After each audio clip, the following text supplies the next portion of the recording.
தினமலர் நேயர்கள் அனைவருக்கும் வணக்கம். ஸோ நேத்து வந்து யுஎஸ்ஏ அண்ட் ஆஸ்திரேலியா மேட்ச் நடந்தது. இதுல யுஎஸ்ஏ வந்துட்டு கம்ஃபர்டபுளா 2-0 வின் பண்ணியிருக்காங்க. ஸோ இந்த மேட்சோட இந்த வீடியோல நம்ம பார்க்க போறோம். இது குறித்து பேசுறதுக்கு கௌதம் நான் கூட இணைஞ்சிருக்கார். வணக்கம் கௌதம். வணக்கம் கபில். வணக்கம். இப்ப யுஎஸ்ஏ ஆஸ்திரேலியா மேட்ச் வந்து இந்த குரூப் இந்த ஃபர்ஸ்ட் குரூப்ல வந்துட்டு அதிகம் எதிர்பார்க்கப்பட்ட ஒரு மேட்சா இருந்தது. ஸோ யுஎஸ்ஏ ஆஸ்திரேலியா தான் இந்த மேட்ச் டஃபா இருக்கும்னு எதிர்பார்க்கப்பட்டுச்சு. ஆனால் யுஎஸ்ஏ 2-0 வின் பண்ணிட்டாங்க. இன்ஃபேக்ட் புலிசிச் இந்த மேட்ச் ஆடக்கூட இல்லை. ஸோ இது சொன்னா உங்க கருத்து என்ன?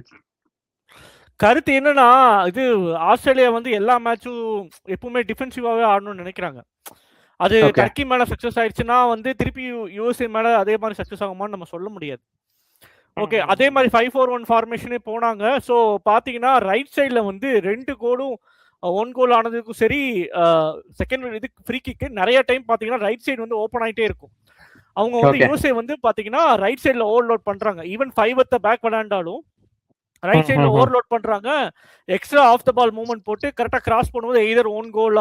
ஃபர்ஸ்ட் மேட்ச்லேயே பார்த்தீங்கன்னா பரக கூடயும் அதே மாதிரி தான் 7th மினிட்ல ஆச்சு, 1 கோல் ஆயிடுச்சு. ஸோ நல்லா தெரிஞ்சிச்சு யூஎஸ்ஓட கீ அட்டாக் வந்து ரைட் சைடு தான். புலிசிச் இருக்காரு இல்லைங்கிறத விட ரைட் சைடில் தான் நல்லா அட்டாக் பண்ணுறாங்க. லெஃப்ட் சைடில் எந்த டீமாக இருந்தாலும் டிஃபெண்ட் பண்ணிடுறாங்க. ரைட் சைட்லையும் சென்டர் சைட்லையும் மோஸ்டே பண்ணுறாங்க. அதை ஃபர்ஸ்ட் டைம் வந்து ஆஸ்திரேலியா பார்த்துருக்கணும், அது பார்க்காம வந்தது ஒரு தப்பு. அப்புறம் எல்லா டைமும் வந்து 5-4-1ங்கிற ஒரு இது வந்து தப்பு. அவங்க கொஞ்சம் சிஸ்டத்தை மாற்றணும். டோட்டலாகவே எப்பவுமே டிஃபெண்ட் பண்ணிட்டே இருக்க முடியாது. அது கோலை வாங்கத்தான் செய்யும். அட்டாக்கிங் ஃபுட்பாலும் கொஞ்சம் விளையாடணும். அதுக்கப்புறம் பார்த்தீங்கன்னா மேட்ச்ல மொத்தமாகவே 4 ஷாட் ஆன் டார்கெட் தான். ஃபுல்லுமே வந்து பார்த்தீங்கன்னா பிளே பாஸ்ல அந்த மாதிரி போயிடுச்சு, கார்னர்ஸ்ல த்ரோயின்ஸ்ல அப்படியே போயிடுச்சு.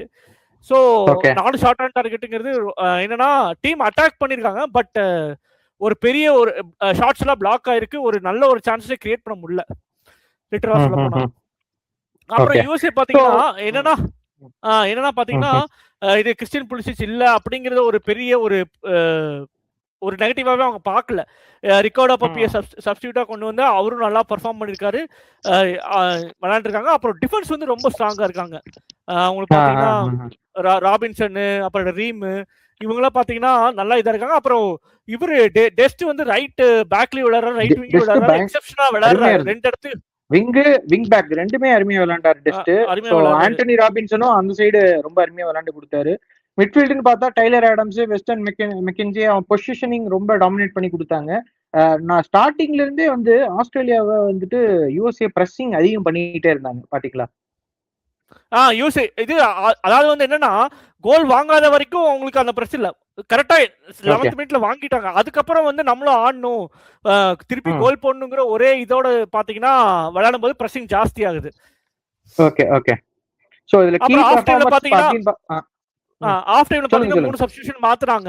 அதுல இரன் கூட வந்தாரு. இரன் கூடோட கேம் பாத்தீங்கன்னா இன்னுமே சூப்பரா இருந்துச்சு, நல்லா இருந்துச்சு. மேபி ஸ்டார்ட் பண்ணிக்கலாம், ஏன்னா அவரோட எனர்ஜி லெவல் எனக்கு எப்படின்னு தெரியல. மேபி ஸ்டார்ட் பண்ணிட்டு டிஃபெண்டர்ஸ்லாம் சென்டர் பேக்ஸ்லாம் வந்து அவரோட பேஸ வந்து கண்ட்ரோல் பண்ண முடியல. ஏன்னா ஒரு ஷாட்டுக்கு பயங்கர ஃபாஸ்டா ஓடினாரு, ஆனா கரெக்டான பாஸ் பண்ண முடியல. அந்த ஷாட்டை வெளியே அடிச்சிட்டாரு. இரன் குண்டா பாஸ் பண்ணத வெளியே எங்கேயும் அடிச்சு விட்டாரு. ஈஸி, அது ஆக்சுவலா கோல் போட்டிருக்கலாம். அதுக்கப்புறம் என்னன்னா கொஞ்சம் பினிஷிங்கும் கரெக்டா இருக்கணும். ஆஸ்திரேலியா இது பண்ணாங்க, பினிஷிங், அந்த சான்ஸ் கிரியேட் எல்லா டீமுக்கும் எப்படி நம்ம சொல்லுவோம், ஃபைனல் தேர்ட்ல கரெக்டா இருக்கணும். நம்ம ஷாட் வந்து பவர் ஷாட் மட்டும் இல்லாம பிளேஸ்மெண்ட் எல்லாமே இருக்கணும். அந்த ஃபைனல் தேர்ட்ல கொஞ்சம் இதாகுது. எனக்கு என்னமோ 2-1 வந்துட்டுலாம் ஒரு ரைட்டான ஸ்கோர் மாதிரி தெரிஞ்சு. 2-0 போது ஆஸ்திரேலியா அவங்க சைட்ல கரெக்டா விளையாடலங்கிறது மேட்ச்ல தெரிய வருது. ஓகே, இப்ப ஆஸ்திரேலியாவோட நம்ம என்ன தப்பு பண்ணிருக்காங்கன்றத நம்ம பார்க்கலாம். நார்மலாவே ஸ்டார்டிங்ல இருந்தே வந்து ஆஸ்திரேலியா கொஞ்சம் ஸ்லோ ஸ்டார்ட் தான் பண்ணாங்க, பெருசா டாமினேட் எதுவும் பண்ண கிடையாது.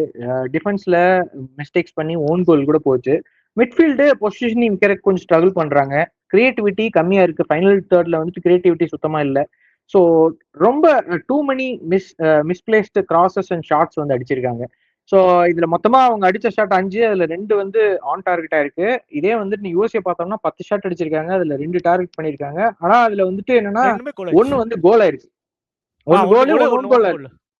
ஆமா, இதுல வந்துட்டு போர் பர்ஃபார்மன்ஸ் அப்படின்னு பார்த்தா கேமரன் பர்கர்ஸ் வந்துட்டு ஓன் கோல் போட்டாரு.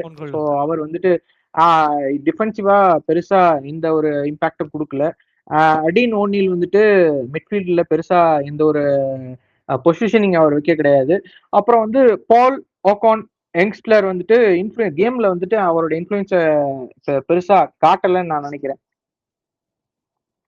அதாவது என்னன்னா இன்னும் அவன் வந்து ஐடியாஸை சேஞ்ச் பண்ணும் கொஞ்சம்.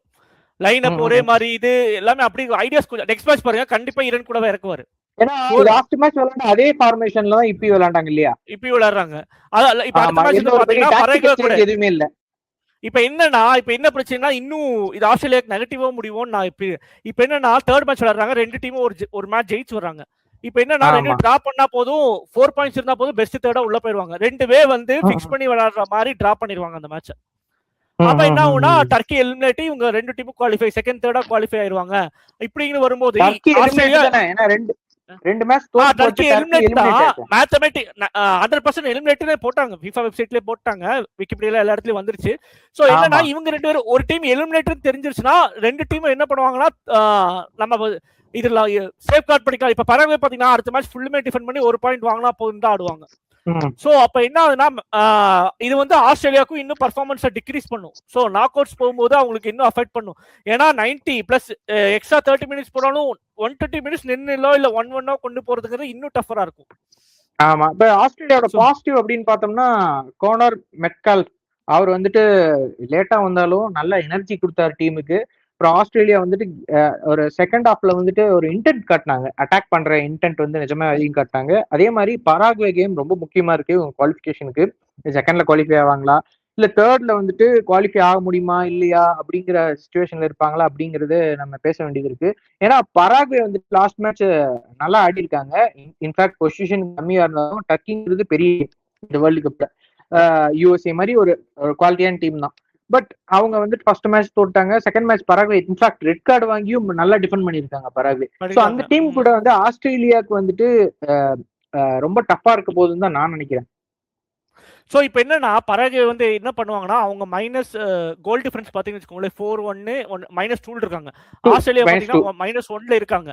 ஸோ பராகுவே ஜெயிச்சா தான் செகண்ட் வருவாங்க. ஸோ இதே வந்து ஆஸ்திரேலியா வந்து டிரா பண்ணாலே போதும் செகண்ட் தான். ஸோ வந்து it's going to be match வந்து சேஃப் ஆடதா பார்ப்பாங்கன்னு நினைக்கிறேன் மோஸ்ட்லி. அதனால வந்து அவ்வளோ இம்பார்ட்டன்டான மேட்சா இருக்க போறது இல்லை. ஆனா முக்கியமானது அல்மைரான் வந்து அந்த ரெட் கார்டு வாங்கினது ஒரு தேவையில்லாத விஷயம். ஸோ அதை வந்து பராகுவே ஹாண்ட் பண்ணாலும் பண்ணும்.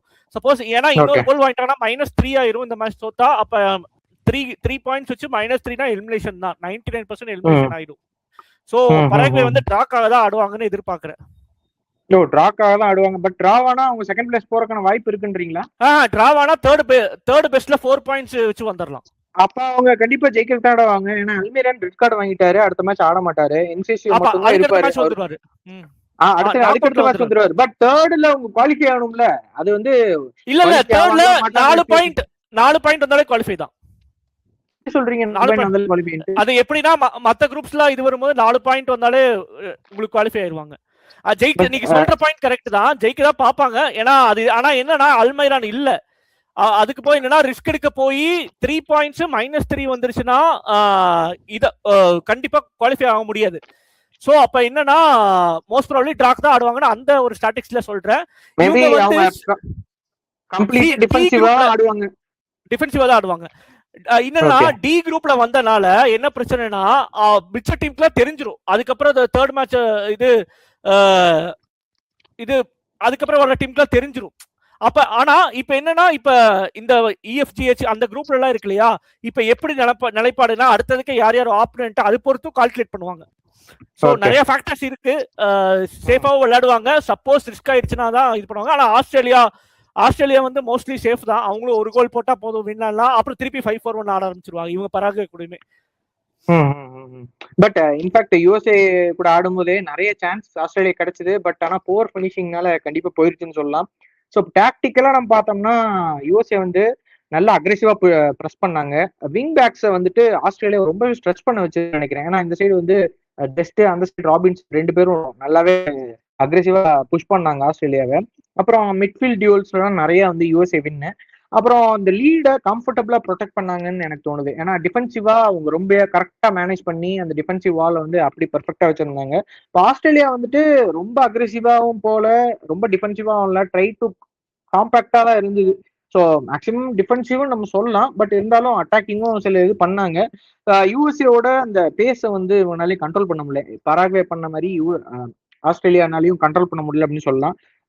நிறைய சான்சஸ் வந்து கிரியேட் பண்ணாங்க, பட் ஆனால் ஆப்பர்ச்சுனிட்டிஸ் யூஸ் பண்ணல. இதெல்லாம் தான் யூஎஸ்ஏ பண்ண ஒரு பாசிட்டிவ்ஸ் அண்ட் நெகட்டிவ்ஸ் ரெண்டுமே இருக்கு.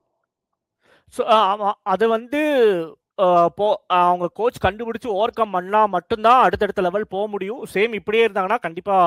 சரி, இப்ப ஆஸ்திரேலியா பராகுவேக்கு ஆஸ்திரேலியா என்னென்ன சேஞ்சஸ் பண்ண வேண்டியது இருக்கு? அவங்க பாசிட்டிவான கண்டிப்பா.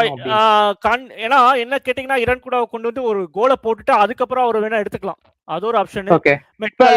இவரு வேலுப்பிள்ளைன்னு இருக்காரு. வேலுப்பிள்ளை என்னன்னா, வேலுப்பிள்ளை அது அவர் என்ன பண்ணாரு, டர்க்கில சப்ஸ்டியூட்டா தான் வந்தாரு. அது அந்த இதுவே மெயின்டைன் பண்ணலாம் வந்து அப்புறம் அவரு ஸ்டார்டிங்க போட்டு ஒரு கன்ஃபியூஷன் பண்ணி தேவையில்லாத விஷயத்தை இது பண்ணிட்டு இருக்காங்க. வேலுப்பிள்ளை நல்லா விளையாண்டாரு, அவன் வச்சிருக்கலாம் ஸ்டார்டிங்ல. இப்ப என்னன்னா, இன்னொன்னு என்னன்னா, இப்ப ஃபைனல் தேர்ட்ல ஃபினிஷ் கோல் போட்டுருக்காரு.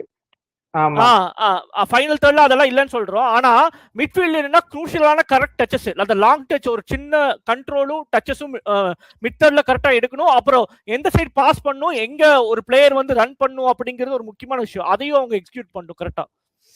ஓகே, சரி, நம்ம இதுல எல்லாமே கவர் பண்ணியாச்சுன்னு நினைக்கிறேன். ஏதாவது சொல்ல வேண்டியது இருக்கு அதுல? அவ்வளவுதான். ஓகே, நெக்ஸ்ட் மேட்ச் பராகுவே கூட இருக்கு. ரொம்ப குரூஷியலா இருக்க போகுது ஆஸ்திரேலியாவுக்கு. ஸோ அதை வச்சுதான் வந்து ஆஸ்திரேலியா செகண்ட்ல குவாலிஃபை ஆவாங்களா இல்லை தேர்ட்ல குவாலிஃபை ஆவாங்களா அப்படின்னு தெரியும். யூஎஸ்ஏ ஆல்ரெடி 2 மேட்ச் வின் பண்ணி குவாலிஃபை ஆயிட்டாங்க. ஸோ கண்டிப்பா அவங்க டாப் ஆஃப் த குரூப் தான், அதுல இருந்து சந்தேகமும் இல்லை. மேபி அடுத்த மேட்ச் வந்துட்டு அவங்களுக்கு யார் கூட இருக்கு? டர்க்கி. அது எல்லாமே சப்ஸ்டிட்யூட் இறக்கிடுவாங்க ஃபுல்லுமே. ஃபர்ஸ்ட் கன்ஃபார்ம் ஆயிடுச்சு, இவங்க எலிமினேட்டரும் கன்ஃபார்ம் ஆயிடுச்சு, எல்லா சப்ஸ்டிட்யூட் போட்டு விளையாட ஆரம்பிச்சாங்க. டர்க்கி கூட எப்படி வின் பண்ணிடுவாங்க? ஏன்னா டர்க்கி வந்து விளையாடுறது பூராமே லாங் ஷாட்ஸ் தான் அடிக்கிறாங்க. கிடைக்கிற சான்ஸ் பூர் ஃபினிஷிங் பெருசா எதுவும் இல்லை. மேபி யூஎஸ்ஏ வந்து ஈஸியா ஜெயிச்சிடும் டர்க்கியை, அப்படிதான் நினைக்கிறேன். Maybe 1 or 2-0 ஜெயிச்சிரும். ஓகே, இப்போ ஆஸ்திரேலியா பொறுத்த வரைக்கும் லாஸ்ட் மேட்ச் தான். பராகுவேயோட எப்படி விளையாடுறாங்கன்னு பார்த்துட்டு நம்ம அடுத்த இதுல யார் குவாலிஃபை ஆவாங்கன்னு நம்ம பார்க்கலாம். சரி, நெக்ஸ்ட் ரிவ்யூல நம்ம சந்திப்போம். until bye from Murugesh.